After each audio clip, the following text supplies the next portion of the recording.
The sun was warm on the cobblestones of the old city square, baking the morning's rain into a gentle steam that rose to meet the smell of fresh bread and roasting nuts. It was a Saturday, which meant the market was alive. The air buzzed with 100 different conversations, a symphony of chatter and laughter that mixed with the occasional clang of a blacksmith's hammer from a nearby alley. Tourists, with their maps and cameras, drifted through the crowd, while locals moved with purpose, their woven baskets filling with cheese, olives, and bright fresh flowers.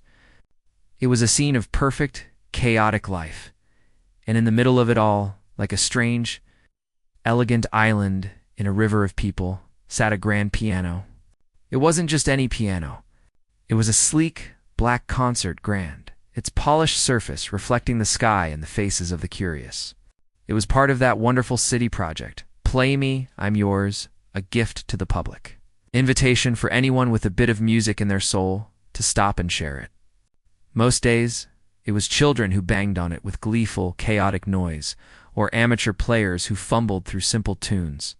But today, it just sat there, silent and waiting. A beautiful promise. That's when he appeared.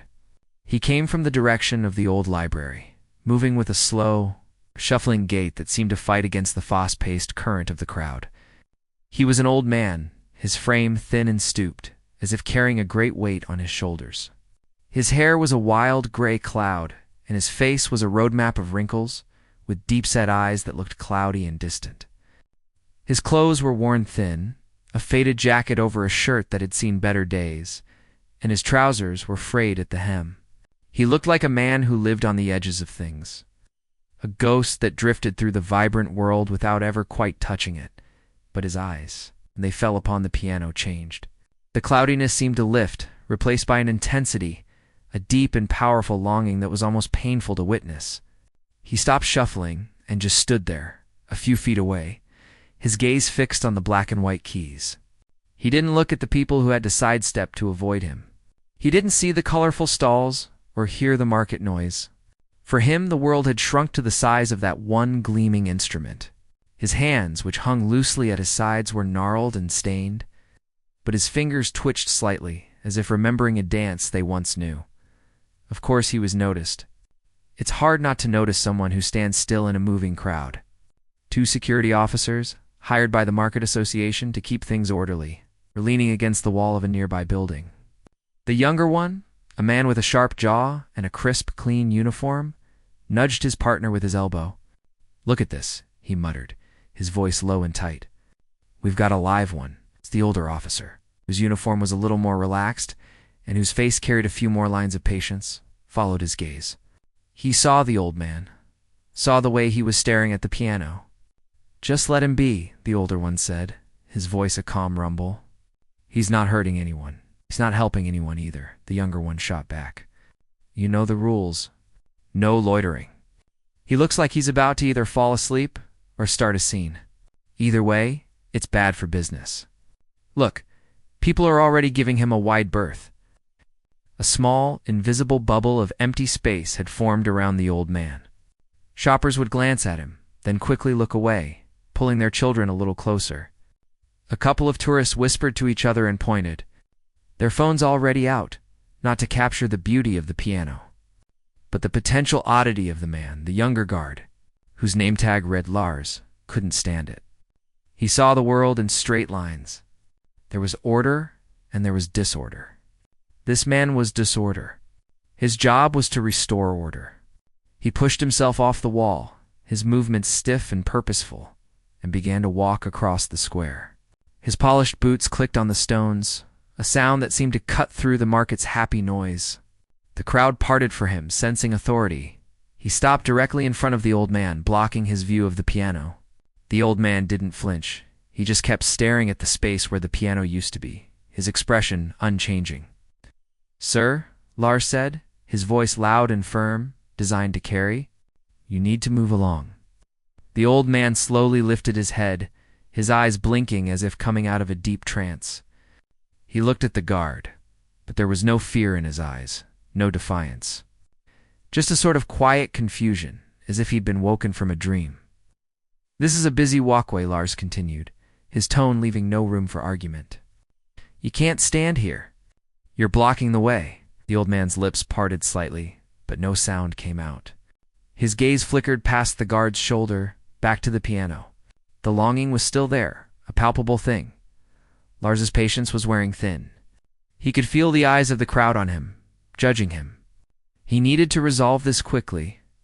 He took a half-step closer, trying to use his size to intimidate. "I'm not going to ask you again," he said, his voice dropping a little, becoming more threatening. "This isn't a place for loitering. You're bothering people. Get away from the piano." The words "get away from the piano" seemed to hit the old man harder than the rest. A flicker of something pain maybe crossed his face. He still didn't speak, but his shoulders seemed to slump even further, if that was possible. He looked small and defeated, a broken statue in the middle of the vibrant square. A few people in the small crowd that had gathered murmured in agreement with the guard. "Yes, move him along," a man with a briefcase said loudly. A mother pulled her young daughter away, whispering, "Don't stare, honey." But others felt a twinge of discomfort. A young woman biting into an apple looked at the guard with a frown, her sympathy clearly with the old man. It was a classic public scene, the authority figure, the outcast. In the silent jury of the crowd, Lars put his hand on his hip. Right next to his radio, a clear signal that he was serious and ready to escalate. He was just about to reach for the old man's arm to guide him more, drag him away, when a calm, steady voice cut through the tension. "Just give him a minute, Lars." He had finally pushed himself off the wall and was now walking slowly towards them, his face unreadable. He stopped beside Lars, but his eyes were on the old man. He looked at the man's worn shoes, his tattered jacket, and then at his eyes, which were still locked on the piano with that heartbreaking intensity. The older guard had seen a lot of people in his line of work. He could tell the difference between someone looking for trouble and someone who was just lost. This man, he decided, wasn't lost in the square. He was lost in time. The younger guard, Lars, flinched at the sound of his partner's voice. He shot a look over his shoulder, his face a mixture of annoyance and disbelief. "What are you talking about?" he hissed, keeping his voice low but sharp. "He's been standing here for 10 minutes. He's a nuisance." The older guard didn't even look at Lars. His eyes were fixed on the old man, taking in every detail. He saw the dirt under the fingernails, the thinness of the wrists, but most of all, he saw the way the man's entire being seemed to be focused on that piano, as if it were a lifeline. "He's not a nuisance," the older guard said, his voice calm and steady, a stark contrast to Lars's agitation. "He's a man looking at a piano. Let him look." Lars was getting frustrated. He felt like his authority was being undermined right here in front of all these people. And what happens when he decides to lie down on it? Or try to sell something from it? Our job is to prevent problems, not wait for them to happen. "Look around," he gestured with his chin at the growing crowd. "People are stopping. They're not shopping. This is exactly what the market manager told us to stop." The older guard finally turned to face his younger colleague. He had a face that had seen decades of such scenes, a face that understood that rules were important, but people were more important. "And what happens when you manhandle an old man who's just standing still?" he asked quietly. "How do you think that will look on someone's phone camera? Security guard attacks helpless elderly at market. Is that the kind of problem you want to solve?" Lars opened his mouth to argue, but closed it again. He hadn't thought of that. He saw the world in terms of right and wrong, order and disorder. The older guard saw it in shades of gray, in terms of perception and consequence. He was right. A video like that could cause them both their jobs. With a sigh of frustration, Lars took a step back, but his body remained tense, ready to spring into action.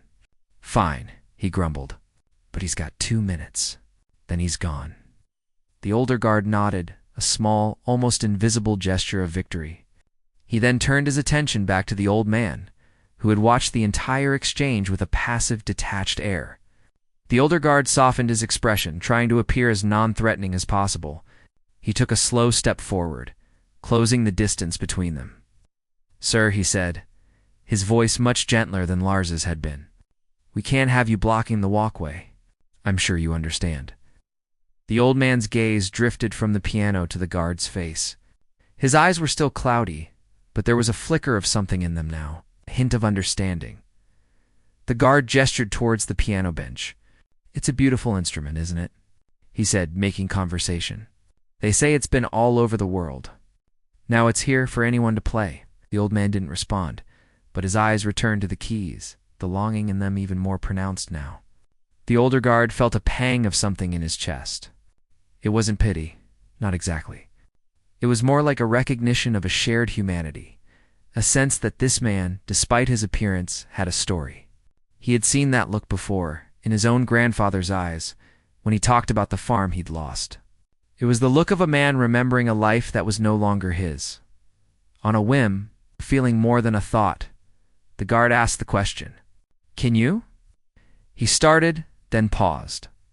It felt like a silly question. The man looked like he hadn't eaten a proper meal in weeks, let alone had access to a piano. But he asked it anyway. "Can you even play that thing?" The question, meant to be slightly dismissive, to gently nudge the man on his way, hung in the air between them. For a moment, nothing happened. The crowd, which had been whispering among themselves, fell silent, waiting for the old man's response. They expected a mumbled no, or perhaps just a confused shake of the head. They were ready for the awkward moment to be over, so they could all get back to their day. But then, the old man spoke. His voice was a raspy whisper, so quiet that the guard had to lean in to hear it over the renewed buzz of the market. It sounded like stones grinding together, a voice unused to forming words. Just one song. The words were simple, but they carried an immense weight. It wasn't a request. It wasn't a plea. It was a statement, a fact. He was not asking for permission to play a song. He was stating his intention, as if it were the most natural thing in the world, as if it were a need, like air or water. The older guard was taken aback. He looked into the man's eyes, and for the first time, he saw past the dirt and the wrinkles. He saw a flicker of something else. Pride? Defiance? It was hard to tell, but it was there. Lars, who had been watching with his arms crossed, let out a short, sarcastic laugh. "Oh, this is rich," he muttered to himself, but loud enough for those nearby to hear. "He's going to play us a tune." The older guard ignored him. He looked at the old man, then at the piano, and then back at the man. What harm could it do? The worst that could happen was a few terrible, off-key notes that would make everyone cringe and then go about their business. The best that could happen. Well, he didn't know what the best could be, but he felt a pull, a curiosity that he couldn't ignore. He wanted to hear what kind of music this man would make. "All right," the older guard said, his voice soft but clear. "One song." He looked at Lars and gave a slight, decisive nod. Lars rolled his eyes so hard, it was a wonder they didn't get stuck, but he knew when he was beaten. He took another step back and leaned against the wall again, his posture screaming disapproval. The old man gave a slow, almost imperceptible nod of his own. It was a deal. A ripple of something new went through the crowd. The annoyance was gone, replaced by a thick, buzzing curiosity. People who had been walking past stopped to see what would happen. A teenager with headphones pulled them off his ears. A couple who were arguing about which direction to go fell silent. A small child, who had been tugging on her mother's sleeve, now stood still, her eyes wide with wonder. They all settled in, forming a loose semicircle around the piano. They were expecting a spectacle. They were expecting something clumsy, something to laugh at or feel sorry for. They were ready for a performance, but not the one they were about to receive. The old man moved slowly, deliberately, towards the piano bench. He didn't shuffle anymore. His steps, though small, had a newfound purpose. He reached out a gnarled hand and ran it lightly over the smooth, polished wood of the piano, not touching the keys, just the case. It was a gesture of reverence, of a lover reacquainting himself with a long-lost beloved. He sat down on the bench. The simple act of sitting seemed to take a great deal of effort, but once he was settled, something shifted. The air around him changed. He placed his trembling hands on his knees for a moment, taking a slow, deep breath.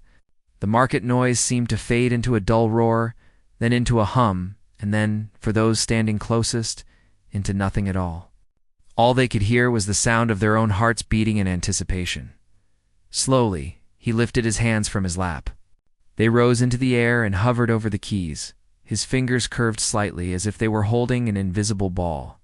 His hands were still stained and worn, but they were no longer just the hands of a homeless man. They were the hands of a musician. For a long moment, he just sat there, perfectly still, his eyes closed, a statue of concentration. The crowd held its collective breath. This was it. The moment of truth. The silence in the market square was a living thing. It was heavy and thick, pressing in on the small crowd that had gathered. The usual sounds of the bustling city, the chatter, the clatter, the distant traffic had faded into a dull, irrelevant hum. All that existed was the old man, the piano, and the space between them. His hands, gnarled and stained, hovered over the ivory keys, poised like a bird about to take flight. His eyes were closed, his face a mask of profound concentration. He was no longer a shuffling homeless man. He was a statue of pure potential, and the entire world seemed to be holding its breath. Then, it happened. His right index finger descended and struck a single key. The note that rang out was not hesitant or weak. It was sharp, clear, and full of a confidence that seemed to belong to a different person entirely. It cut through the air like a crystal bell, so pure and precise that it made a few people physically flinch. It was a sound that demanded attention, a declaration that something extraordinary was about to begin. Before that single note had even finished echoing, his other fingers joined in. What erupted from the piano was not a song. It was a storm. A torrent of breathtaking, complex music cascaded from the instrument. A dizzying waterfall of notes that flowed with a speed and fluidity that seemed physically impossible. His fingers, which had trembled with age just moments before, now danced across the keys with a blur of motion. They were no longer gnarled and weak. They were instruments of pure power, striking the keys with a ferocity and precision that was both terrifying and beautiful. The transformation was absolute. The stooped, frail frame had straightened, his back rigid with a discipline that belied his years. His shoulders, once slumped in defeat, were now square and commanding. His head was lifted, his chin held high, and his face, once a roadmap of sorrow, was now alive with fiery passion. He wasn't just playing the piano. He was conducting a tempest, his body swaying slightly with the rhythm. His entire being poured into the music. The crowd was frozen. Every single person stood as if rooted to the cobblestones. The teenager who had been listening to loud rock music on his headphones now stood with them dangling around his neck, his mouth slightly agape. The mother who had been pulling her daughter away now held her close. Both of them mesmerized. A well-dressed woman who had been looking at the man with annoyance now had a hand covering her mouth, her eyes wide with disbelief. The phones that had been out to capture a potential oddity were still out. But now they were recording a miracle. The music itself was a story. It had a frantic, almost desperate energy, a rush of soaring melodies and thunderous, crashing chords that spoke of a great struggle. It was the sound of a battle, a heartbreak, a life lived on the edge. Then, as suddenly as it had begun, the storm would subside. The furious cascade of notes would soften into a delicate whispering passage, so tender and full of aching sadness that it felt like a secret being told. In these quiet moments, the old man's touch was incredibly gentle, his fingers caressing the keys, coaxing a soft, vulnerable tone from the instrument. It was in these moments that you could see the tears welling up in the eyes of the onlookers. The music was reaching inside them, pulling out emotions they didn't know they had. The two security guards were the most affected of all. The older guard, who had given the man the chance, stood with his arms crossed. But his face was a picture of quiet, knowing awe. He had a small, gentle smile on his lips, a sense of vindication in his eyes. He had felt it. He had seen that spark, and now he was seeing the fire. But it was Lars, the younger guard, who was truly undone. He had been the one to demand the man move away. He had seen him as a problem, an inconvenience, a piece of disorder to be removed. Now he felt like the biggest fool in the world. The color had drained from his face, and a hot rush of shame crawled up his neck. His arms had fallen to his sides, his hands hanging limply. He stared at the old man, his mind struggling to connect the shuffling homeless person from 5 minutes ago with the musical giant sitting before him. It was like watching a caterpillar turn into a dragon right before his very eyes. He had tried to silence this, to push it away. The thought made him feel sick to his stomach. The music began to build again, rising from its quiet, sorrowful whisper back to a roaring crescendo. The old man's left hand, which had been providing a subtle, rhythmic foundation, now thundered across the lower keys, creating a deep, resonant power that you could feel in your chest. The notes weren't just sounds. They were physical things. You could feel the vibrations in the soles of your shoes. See the shimmer of the strings inside the piano as they were struck with violent force. His right hand flew across the higher keys, a flurry of motion that was too fast to follow, weaving a melody of incredible beauty and complexity over the powerful bass line. It was a complete, overwhelming sensory experience. People were now crying openly. A man in a business suit who had been rushing to a meeting had stopped dead in his tracks, his briefcase forgotten at his feet, tears streaming down his face. The little child in her mother's arms wasn't scared by the loud music. She was captivated, her little fingers dancing in the air in imitation of the old man's. The entire market square had been transformed. It was no longer a place of commerce and chatter. It was a concert hall, a cathedral, sacred space where a masterpiece was being performed. The final passage of the piece was a breathtaking sprint to the finish. The tempo increased, the notes becoming even more frantic and desperate, building a tension so thick you could cut it with a knife. The old man's body was rigid, his face a grimace of pure effort and emotion. He was pouring every last ounce of his being into these final moments. Then, with a final, mighty sweep of his hands, he brought them down on the keys, striking a series of thunderous chords that echoed through the square like a clap of thunder. And then, silence. The final, resonant chord hung in the air for what felt like an eternity. It was a sound so full and powerful that it seemed to absorb all the noise in the world. And when it finally faded, it left behind a void. A perfect, stunned, absolute silence. No one moved. No one spoke. No one applauded. They couldn't. The performance had been so overwhelming, so profoundly moving, that clapping felt like a cheap, inadequate response. They were all processing what they had just witnessed, trying to reconcile the impossible beauty they had just heard with the humble, broken-looking man who had created it. For a full 10 seconds, the bustling heart of the city stood completely still, held captive by the ghost of a melody. The silence that followed the last thundering chord was the most profound sound the market square had ever known. It was a heavy, sacred quiet that seemed to absorb the very light from the afternoon sun. For a long, stretched-out moment, no one breathed, no one moved. They were all statues, frozen in the aftershock of the musical storm that had just passed through them. The old man sat at the piano, his hands still resting on the keys, his head bowed.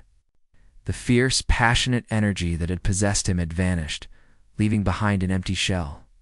His shoulders began to slump, the rigid posture slowly melting back into the stooped, weary frame of the man who had first approached the piano.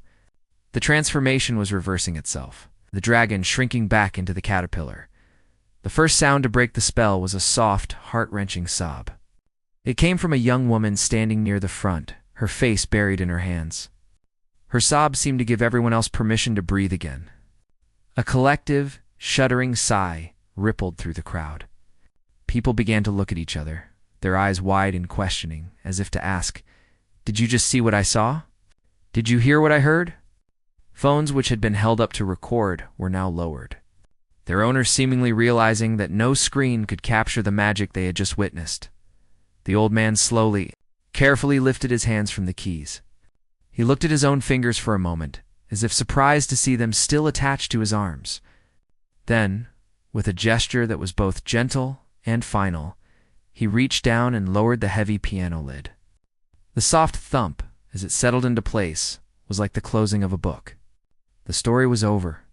The magic was sealed inside. He began to push himself up from the bench, the effort visible in the tremble of his arms. He was just an old man again, tired and worn. It was in that exact moment, as he was preparing to disappear back into the anonymous crowd, Then a voice, clear and trembling with disbelief, cut through the whispers. "Maestro." The word was spoken by a woman who was pushing her way frantically through the crowd from the back. She was elegantly dressed in a simple but expensive-looking coat, her silver hair styled in a neat chignon. She was perhaps in her late 60s, and her face, usually composed and serene, was now a mask of shock and dawning recognition. People parted for her, sensing the urgency in her movement.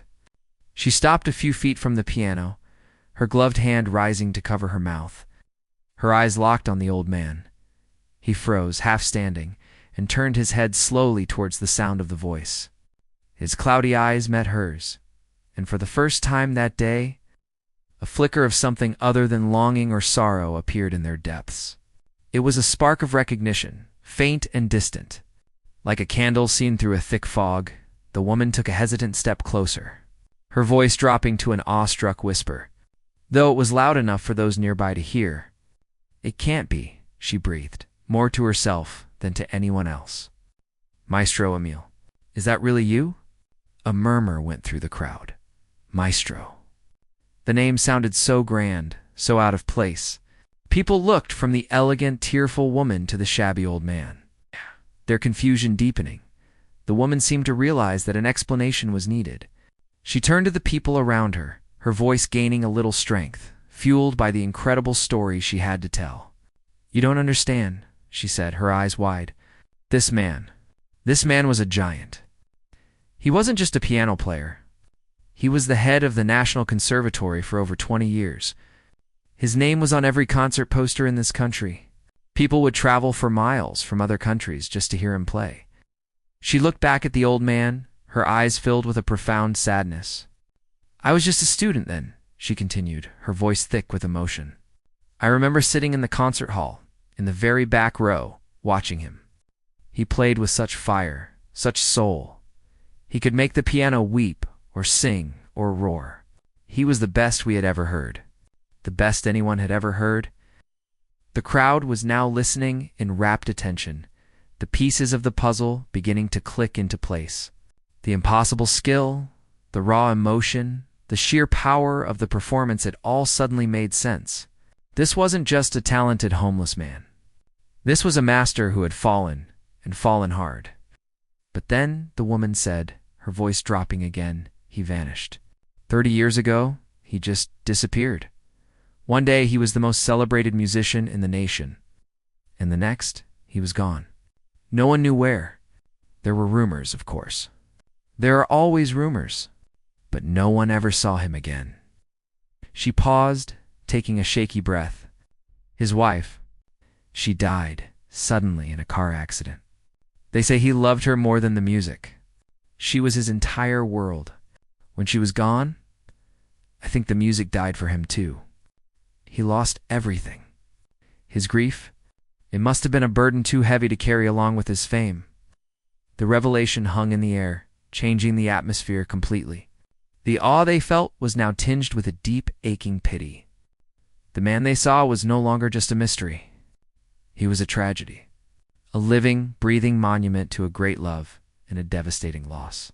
The teenager with the headphones looked down at his scuffed sneakers, feeling a sudden sharp pang of guilt for ever judging him.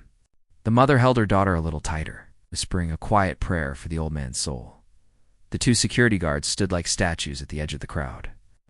But they were worlds away. The older guard felt a deep, profound sadness settle in his heart.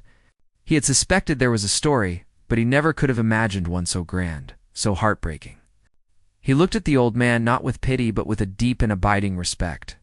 He had been a witness to a ghost's final performance, but it was Lars who was truly broken. The woman's words were like physical blows, each one landing with the force of a hammer. Head of the National Conservatory. The best we had ever heard. He had told this legend to get away. It treated him like a piece of trash.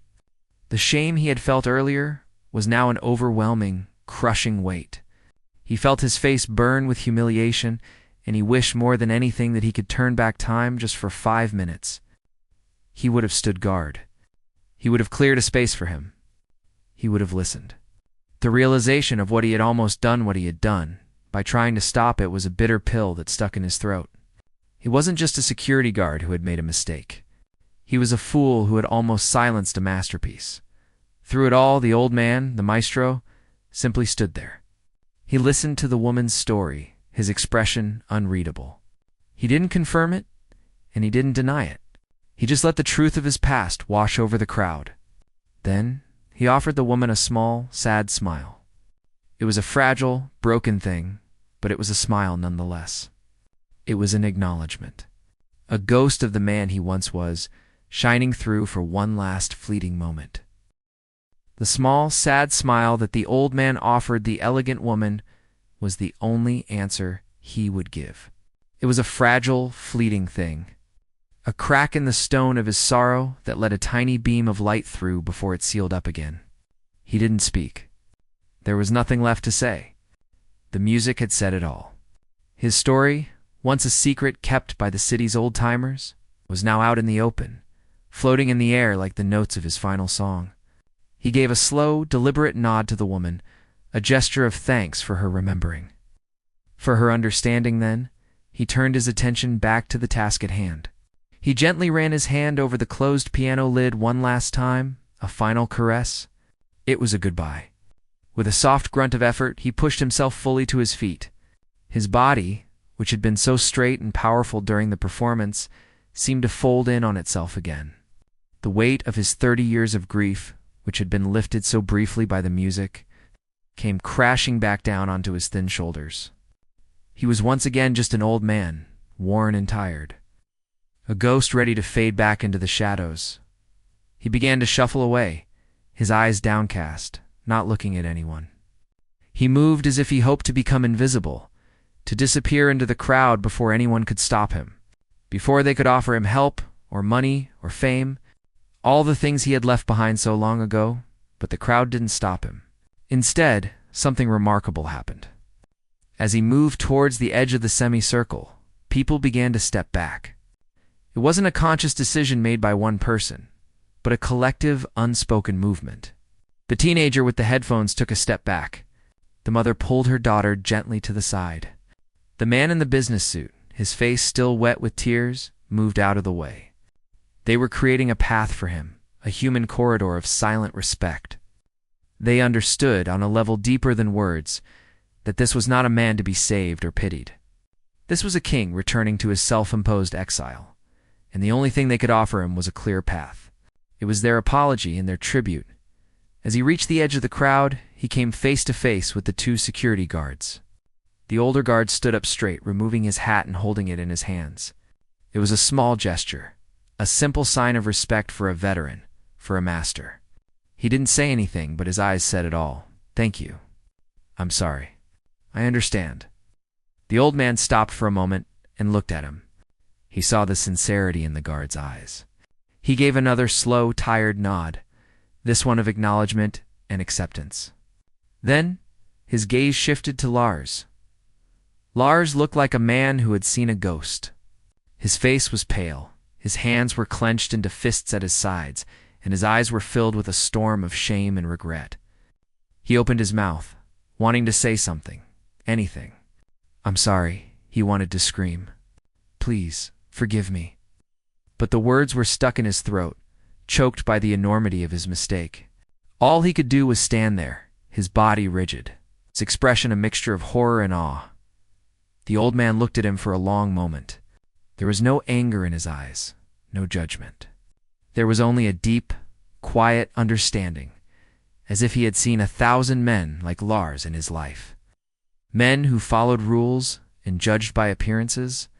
He seemed to see past the uniform and the harsh words, right down to the young man's broken heart.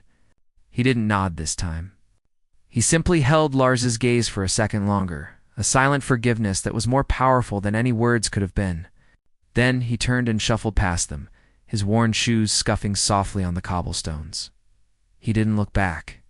He just kept walking, his figure getting smaller and smaller as he moved away, till he finally turned a corner and vanished completely. He was gone, leaving behind nothing but a memory and a stunned, silent crowd. For a long time, no one moved.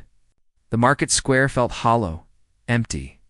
The piano stood there, silent and black, no longer just an instrument, but a monument to the man who had played it. It was as if his soul was now trapped inside its wooden frame, a ghost of a melody waiting to be heard again. Slowly, tentatively, the world began to turn again. A vendor in the distance called out, his voice sounding strangely loud and crude in the quiet square. A car horn honked. The spell was broken. People started to move, to talk in hushed, reverent whispers. They looked at each other, sharing a glance that said, "We were there. We saw it. We will never forget it." The elegant woman stood by the piano for a long time, her hand resting on its cool, smooth surface. Tears streamed down her face. But they were not just tears of sadness. They were tears of gratitude of having witnessed a miracle. She had heard her maestro play one last time. The teenager put his headphones back on, but he didn't play any music. He just walked away, the silence in his ears feeling more profound than any song he had ever heard. The mother knelt down and hugged her daughter tightly. "That man," she whispered, "he had a very big, very sad heart." The little girl nodded, though she didn't fully understand. She only knew that the music had been beautiful, and the man had been sad, and that sometimes those two things went together. Lars remained standing by the wall long after his partner had gone back to his post. He couldn't move. He replayed the scene over and over in his mind, the old man's shuffling walk, his own harsh words, the explosion of music, the woman's story, the old man's final, forgiving look. It was a lesson that had been burned into his soul. It's a lesson about looking past the surface, about the hidden stories that people carry. He felt a profound change within himself, a cracking open of his own rigid black and white world. He knew, with absolute certainty, that he would never see the world the same way again. The market eventually returned to its normal, bustling rhythm. Shoppers shopped, vendors sold, and life went on. But for everyone who had been there, the square was forever changed. The piano was no longer just a piece of public art. It was a sacred spot. People would walk by it and pause, a thoughtful look on their faces, wondering if they, too, had missed something important, if they had ever told a genius to get away without even realizing it. The story of the old man became a legend, a quiet whisper passed down from person to person. A poignant and powerful reminder that the most brilliant light can sometimes be found in the most broken of vessels. If only you take a moment to stop and listen.